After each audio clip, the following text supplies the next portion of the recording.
Funding for this edition of Remember Them with Steve Adubato and Jacqui Tricarico has been provided by PSEG Foundation, NJM Insurance Group, serving New Jersey's drivers, homeowners, and business owners for more than 100 years. RWJ Barnabas Health. Let's be healthy together. The New Jersey Education Association.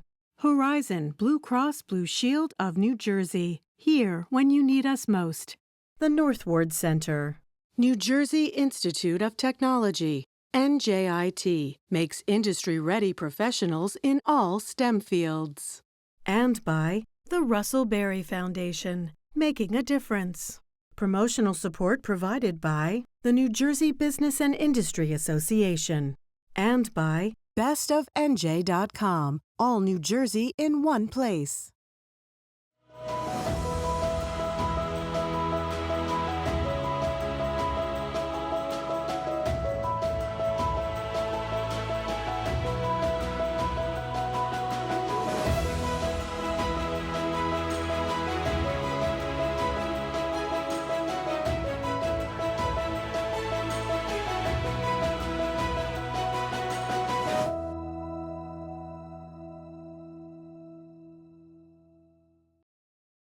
Hi, everyone. Steve Adubato with my co-anchor and our executive producer, Jacqui Tricarico. Jacqui, today we look, it's interesting, Remember Them on One-on-One looks at 90% of the people we look at are important figures who made meaningful contributions in a very positive way. Artists, actors, athletes, coaches, all kinds of interesting people. Today we look at three New Jersey, Hudson County, Jersey City-based politicians who were often less than scrupulous, but all very powerful in their own way. And we kick off with talking about Frank, I am the law Hague. So let's do this. We start off talking with two folks who put a very interesting artistic twist on Frank Hague, Margo Hammond and Frank Hankey. Could you put that in perspective? Yeah, Margo wrote this play called Horseshoe Empire.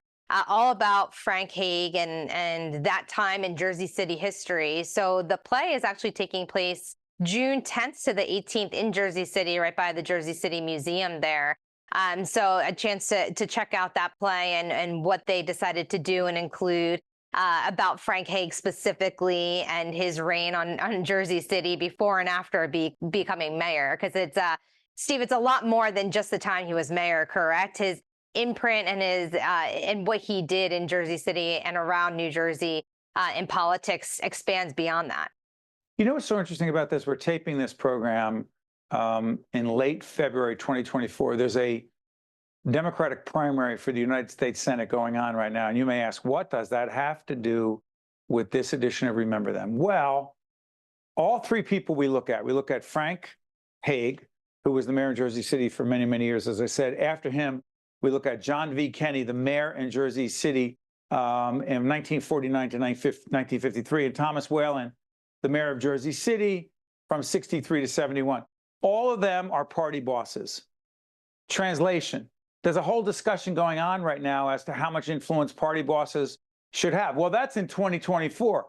Back in the day, Jacqui, all the way back into the 20s, 30s, 40s, 50s, 60s, beyond, party bosses, particularly in Jersey City and Hudson County, had tremendous influence, not just on local politics, but if you were running for governor, you had to go through these three guys. If you were running for United States Senate, you had to go through these three guys and a whole range of other political bosses, Democratic party bosses. But Frank Hague, a fascinating guy, as we find out in this interview. Let me ask you, you saw the interview we did with Margo and Frank, and also the David Wildstein from NJ Globe, the editor there. We're going to talk about all these folks. You're not an especially political person, the way I grew up in a political family, but what did you take away from those discussions? Well, it's interesting, Steve, how each one of these men are intertwined in some way or another. All of their reigns over Jersey City, all kind of connected, some of them overlapping, right? So I think just looking at, this time we're looking at New Jersey, some of New Jersey's most corrupt politicians, Jersey City. We've looked at some others on our series, Remember Them, but there's definitely more to look into. Some of them are straight out mobsters that we looked at, Richie Boiardo and others. But I want to be clear, when Jacqui and I talk about corrupt politicians in the show, they were indicted by the United States government, convicted by the United States government. I just want to be clear that it's not because we're saying they were corrupt. They were charged with crimes, and it was usually about money, which is, in a lot of ways, take a look at Hudson County, not the only county, but take a look at people who come out of Hudson County in political life. Sometimes there's a connection between that and using your office, Jacqui, for financial gain. Could you imagine such a thing in New Jersey? And something too about Frank Hague. You know, it was said that he made $8,500 a year, as that was his salary, his city salary when he was mayor. But he was estimated to have over $10 million at the time of his death. How do you do it? Where did all that money come from? what an investor Frank Hague must have been. Yeah, right. Well, we look at Frank Hague, we look at John V. Kenney, and we look at Thomas Whelan, and truly try to understand, would remember them, particularly when you watch it on one-on-one. Look, the whole idea of this series is to look at people who are no longer with us, who have some connection to New Jersey, who impacted our lives, who impacted not only the lives of 8, 9 million people in New Jersey, but the region, the nation, and particularly John V. Kenney. People running for president, they checked in with him, as I said before, particularly, especially governors and congressmen and United States senators. So for Jacqui Tricarico, myself, and the entire Remember Them one-on-one team, we look at 3 less than scrupulous public officials coming out of Jersey City.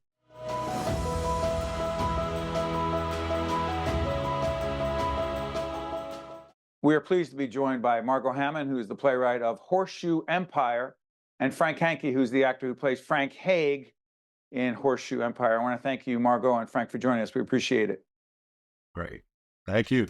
Yes, we remember Frank Hague. Now, first of all, Margo, describe Horseshoe Empire. What is it and why that name? I think I took it from the Boardwalk Empire idea because Frank Hague, of course, was active at the same time as, what's the guy's name down in Atlantic City? Is it Nucky Johnson? Yeah. Yeah. And what's the horseshoe? What's the horseshoe? The horseshoe, okay. So the horseshoe was an area in Jersey City that was gerrymandered. They gerrymandered all the Irish into a shape like the horseshoe. I think it was down near Holland Tunnel. And Frank Hague took responsibility to raise them up, and he hired the Irish people, and he did raise them up. Yeah, but a lot more complex than that. So Frank, talk to us. Frank Hague was known to be the boss of Hudson County. He was the unquestioned mayor of Jersey City, and he did help a lot of people, but he was more complex than that by potentially skirting with the law. Is that fair to say, Frank? Oh, I'd say that's fair to say. Yeah. Talk about him as a personality. Well, he's he grew up in the horseshoe, the shoe, and his mother gave birth to him on the kitchen table. He grew up. He was in gangs. He, I think, got kicked out of grammar school after 6th grade and ran with gangs. But I think it was a time when the Irish, it wasn't good for the Irish. They put up the signs in the shop windows whether help wanted, Irish need not apply. And but he could see that working the gangs wasn't going to get him anywhere, but he could see the way politics work. And I think he saw that as, well, this is going to be my ticket. And I think he had a great talent for that. I like comparing to someone like Magic Johnson or Larry Bird, could see the whole basketball court. And I think he saw politics that way. He saw it as a great way to make a lot of money. Of course, the way you had to go, you had to do things for people in order to get elected. So he did that as well. Along those lines, Margo, Frank Hague, not only the mayor of Jersey City and very good at politics, the art of politics, but many others who ran for statewide and national office would often seek Frank Hague's support. Talk about that, please, Margo.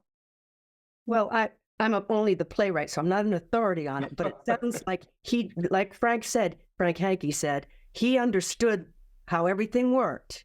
I mean, he got FDR elected, or at least that's what, you know. He sure did. But Margo, go back. I don't like that you said you're only the playwright. Don't minimize yourself like that. Let me ask you this. But what fascinated you to even do this and be the playwright and made this all happen?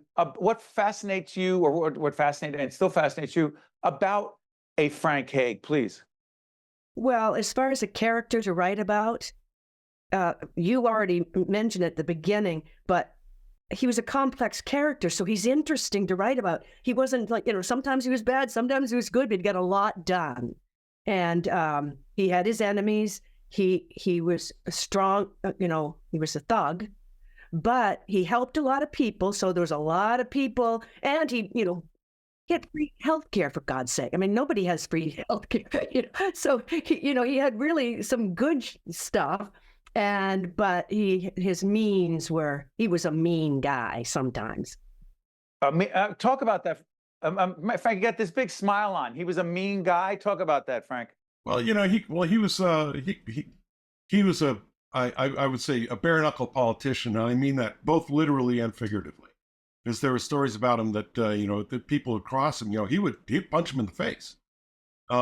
And he was ruthless, you know, but that was also the world he grew up in. There was also the political world he grew up in. And I think because you know, there was a great deal of anger in the Irish community with the way they were treated, as they got, you know, conditions were terrible there, and they couldn't get jobs, and he was kind of, you know, the horseshoe against the world, and he just. You know, that was the way the world he grew up in, is the way the politics were. And so he just played it real hard, and better than most people. But along those lines, at a certain point, and growing up in Newark at a very different time, let's just say I was led to understand and then experience as a very young man some of the tension between those who were immigrants from Ireland and those who were immigrants from Italy. So the Irish and Italian did not always get along. That was the case in Jersey City, if I'm not mistaken. And don't be saying to me again, you're only the playwright. Margo, there was stuff between Italian and Irish fighting for power. Please talk about that, Margo. Well, it's interesting you want to bring up the Italian-Irish, because I live near Pershing Field, and so I'd walk around there today, you know, and the locals would tell me stories. Now, there's an Italian husband and an Irish wife. Oh, my God. Italian husband, Irish wife. That's what's going on in this house, too. Go ahead. Right. And the thing is, she has her house because her grandfather got help from Hague. But her husband likes to make fun. And I'm telling you, they had a little bit of a tiff, the two of them. So in other words, why I'm bringing that up is, even today in Jersey City, people are still, after the play, people would mill about. They wanted to talk about it. Tell me, my uncle, he, you know, broke legs for Hague. And I'm like, okay. But, you know, everybody wanted to talk about him today. So it's an interesting subject, you know. Yeah, I also think that, because I was talking to Paul down the street, he was Italian, and his family did very well under Hague. So, you know, I think one of the things that Hague was able to do, he had complete support of the Irish, and he had support of a lot of Catholics, but he would play people off against each other. And so if you crossed him, so, you know, the Italians weren't his favorite, but they were Catholics. So they were, some of them were okay. Yeah, I'm glad you mentioned the Catholics. Frank Hague and the church, he had relationships with very prominent, powerful religious figures in the Catholic Church. Margo, please. Well, one of the characters, I did bring one Monsignor in, Shepherd. I took dramatic license, of course, but yes, they were in the pocket. They were in his pocket, I'd say. Listen, I know we're coming out of New Jersey, and you use the term "in his pocket." Could you please explain that for those who may not understand exactly what that means? There's one scene where the Monsignor's, you know, spouting about, and anyway, he's talking about, what does the Bible have to say about how you should vote? You know, so, and they would have meetings. And all the parishioners would all get a ham for Christmas. And you know, there would always be the parishioners were being taken care of, you know. So, Frank, along these lines, Hague connected to the church for genuinely spiritual religious reasons, or Because it was smart politically, Frank. Well, it was culturally certainly a big part of it. I think if you're going to assign some percentage, I think it was more for practical reasons. I mean, they were a space, and they were a way to get the vote. You know, that you got the church on your side, that they're going to go in the pulpit and they're going to say, vote for Hague. You know, he believes in us. He supports the church. He bought this big, huge altar rail you see before you, you know. And so it was both practical. And I think he was, he wasn't a drinker, and he wasn't a womanizer. So he was a bit of a straight-laced guy as far as the moral issues went. Other than his criminal activities. Well, yeah. Oh, yeah, that. Other than that, I just want to be clear. Margo, Margo, just let everybody know how they can find out more about Boardwalk, Horseshoe Empire, please. Yeah. Well, we do have still a Facebook page. I think it's Horseshoe Empire. We'll put it up. We have an Instagram also. And we have meetings with people in Jersey City currently to perhaps bring it back by popular demand. Great stuff. Margo Hammond and Frank Hankey, connected to, in the best sense of the word, Horseshoe Empire. Cannot thank you enough for talking about Frank. I am the law. That's what he said. Hague. Stay with us. We'll be right back. To see more Remember Them programs, visit us online at steveadubato.org. If you would like to express an opinion, email us at info@caucusnj.org. Find us on Facebook at facebook.com/Steve Adubato, PhD. And follow us on X at Steve Adubato.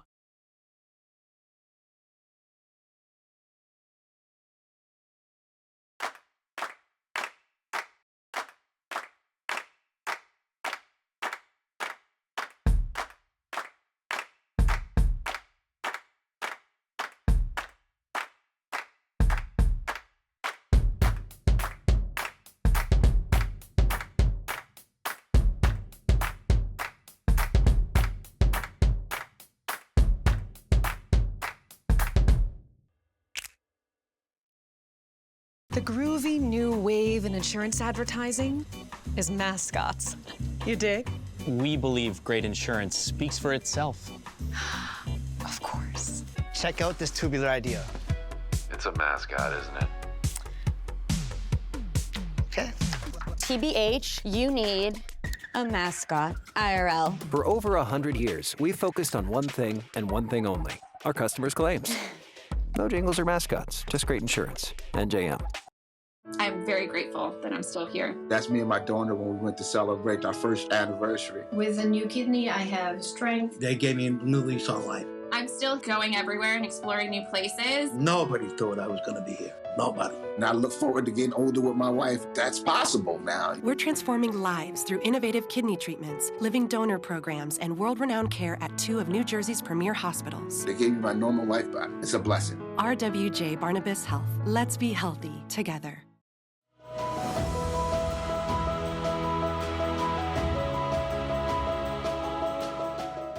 We're once again joined by David Wildstein, who is editor of New Jersey Globe.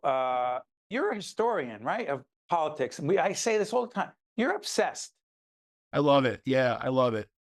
What the heck do you love about such a corrupt history of politics in this state, David? There are a lot of rogue individuals out there, and some say for a brief period of my life, I was one of them.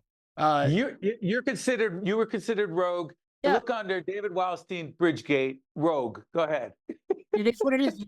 You got to own it, right? You have to, that happened. But I've been watching politics. I'm 62, and this is my 51st year, and I've been watching it for a long time. I worked in the state Senate when I was 12, so I've had this front row seat, and I have always been captivated. Just the same way that I'm captivated by the old New York Yankees.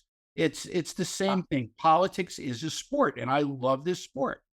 And I have so many framed pictures of Mickey Mantle. My wife is like, "Look, you're not related to Mickey Mantle. He wasn't your father or your grandfather. Stop it." That's another story. Okay. Can we go from Mickey Mantle, the Yankees, to Jersey City? We just did a whole segment on Frank Hague. Frank, I am the law, Hague in Jersey City, the mayor for many years, the political boss there. Following up Hague, there was a mayor of Jersey City from 1949 to 1953, part of our Remember Them series with my colleague Jacqui Tricarico. We talked to David about John V. Kenney. Who the heck was John V. Kenney? What was his relationship with Frank Hague? And then why did Kenney have a problem with the law? So Kenney is like so many people in politics. He was one of Frank Hague's guys. He was a ward leader in Jersey City. And Frank Hague, as he stayed there too long, as is often the case, things caught up to him. And he started falling out of favor. Kenney was the guy who helped engineer Hague's ouster in order to seize power. It's just a classic story of palace intrigue. But he was one of his guys, you just said, David. The rogue guy. Rogue, they were all rogue. No, you said he was one of his guys. One of his own guys went against him? But yeah, and don't we see that all the time? That's what happens is when you look at power in politics, you start out outside the room, you just want to get in the room. Once you're in the room, you sit along the wall, you want to get to the table. Once you're sitting at the table, you want to be the guy at the head of the table. So you have this constantly in New Jersey, especially in Hudson County, where once people get a taste of the power, they're looking at ways to move up. And sometimes loyalty, especially in Hudson County, is fungible. And that's what you had with John V. Kenney. He helped get Frank Hague out of office. Frank Hague, arguably one of the most powerful political figures in the country. To return his phone calls. And Kenney saw the weakness and moved in and took over that organization. Okay, but he only serves as mayor. Kenney serves as mayor from 49 to 53. Right, and then he was the boss. He was the Hudson County Democratic chair. He was the guy in Hudson County. If you wanted to be a councilman in Kearney or a judge, or you wanted to be a freeholder or a state legislator, John V. Kenney was the guy that made it happen. So hold on, let's be clear. He wasn't the mayor anymore, but he was the party boss. He was the guy. David Wildstein did a segment with us on our State of Affairs series talking about party bosses and the party line. Not a different topic. Did John V. Kenney control who got the Democratic Party line in Jersey City, Hudson County? 100%. Alone. You couldn't go against them. Nobody else had any input at all but John V. Kenney. And if you weren't with Kenney and he didn't support you, who knows where you'd be on the ballot if you got on at all. So right. Kenney serves 4 years, but then Whelan, Thomas Whelan becomes the mayor. Or does Whelan beat a guy by the name of Gangemi? Well, Gangemi, it's a great New Jersey story, Steve. Gangemi becomes the mayor. He's elected mayor. He's born in Italy, son of immigrants. They come over after he's mayor. He wants to go back to the family hometown, goes to apply for a passport, and they said, "You were never naturalized. You're not an American citizen." The parents never went through the process, and a federal judge removed Gangemi from office. This was Jersey City elected a mayor who wasn't a citizen. That's correct. That's correct. And Gangemi never made peace with the fact that he got removed. So Whelan. So where does Whelan come in? Who's Thomas Whelan? Whelan came in as part of this change of characters when they're trying to figure out what to do after the Gangemi episode. Was Kenney a political? I don't like the word. I'll put puppet in quotes. Was Kenney a political puppet for John V. Kenney? Yeah, Whelan. Was Whelan? I apologize. Was Whelan? Whelan did for John V. Kenney. John Kenney okaying it. So then when the heck did the feds come in? The United States federal government, 1971 prosecution of John V. Kenney, of Thomas Whelan, and the so-called, is it the Jersey City 8? There was a what did they do? It was a kickback scheme. And they stole money? They stole a lot of money. They were running, by the way, and then, this goes back to our old, readings of George Washington Plunkett. The Hudson Aid, I apologize. Go ahead. I mean, they were delivering excellent government services, but they were skimming a huge amount of money off the top. Frank Hague and Kenny, they had a desk in City Hall where they would push a button and a drawer on the other side of the desk would pop out. And the person they were meeting with would put the cash in the drawer, and he would pick the button, the drawer would come back in, and that's how the payoffs were made. Eventually, what you had was, this was in the Nixon administration, you had a Republican U.S. Senator named Clifford Case who didn't like the Hudson bosses. He appointed a group of U.S. attorneys. These are all names that are familiar to you: Fred Lacey, Herb Stern, Jonathan. These are tough prosecutors. Yeah, and honest men, and they went after the Hudson guys. And they got who got convicted and went to jail? Kenny went to jail. Whelan went to jail. A bunch of them did. But Kenny only went for a short time. Whelan did real time. He did. And Kenny was older. He got out for health reasons. He claimed ill health and then went out and lived a few more years after he got out. But look, I got to ask you, got a minute left. Is there something about, ironically, we interviewed current Jersey City Mayor Steve Fulop, who's running for governor as we speak in 2025. I don't know at what point, pre-Fulop, pre-whomever, is there something about being a mayor of Jersey City or a political boss in Hudson County that attracts certain folks, or is that time past? I think the time is past, and I think in the old days, not defending him at all, that was the culture. That's the way it was done, and nobody really thought it was wrong back then. Wow. David Wildstein is the editor of New Jersey Globe, one of our media partners, and he's obsessed with political history in the state, and that's why we keep turning to him. He doesn't only talk about political corruption or politicians that did bad things. He talks about all kinds of people. Thank you, David. Appreciate it. Thank you. You got it. I'm Steve Adubato. That's David Wildstein. For my colleague, Jacqui Tricarico, and our team at Remember Them in One-on-One, we thank you for watching. We'll see you next time. Remember Them with Steve Adubato and Jacqui Tricarico is a production of the Caucus Educational Corporation, celebrating 30 years in public broadcasting. Funding has been provided by PSEG Foundation, NJM Insurance Group, RWJ Barnabas Health. Let's be healthy together. The New Jersey Education Association, Horizon Blue Cross Blue Shield of New Jersey, the Northward Center, New Jersey Institute of Technology, and by the Russell Berry Foundation. Promotional support provided by the New Jersey Business and Industry Association, and by bestofnj.com.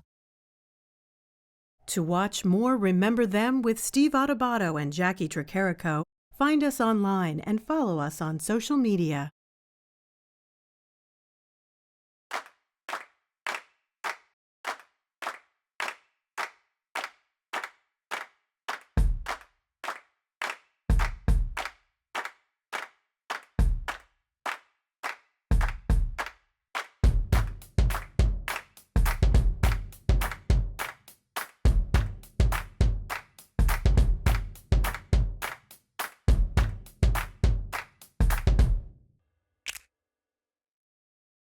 The groovy new wave in insurance advertising is mascots.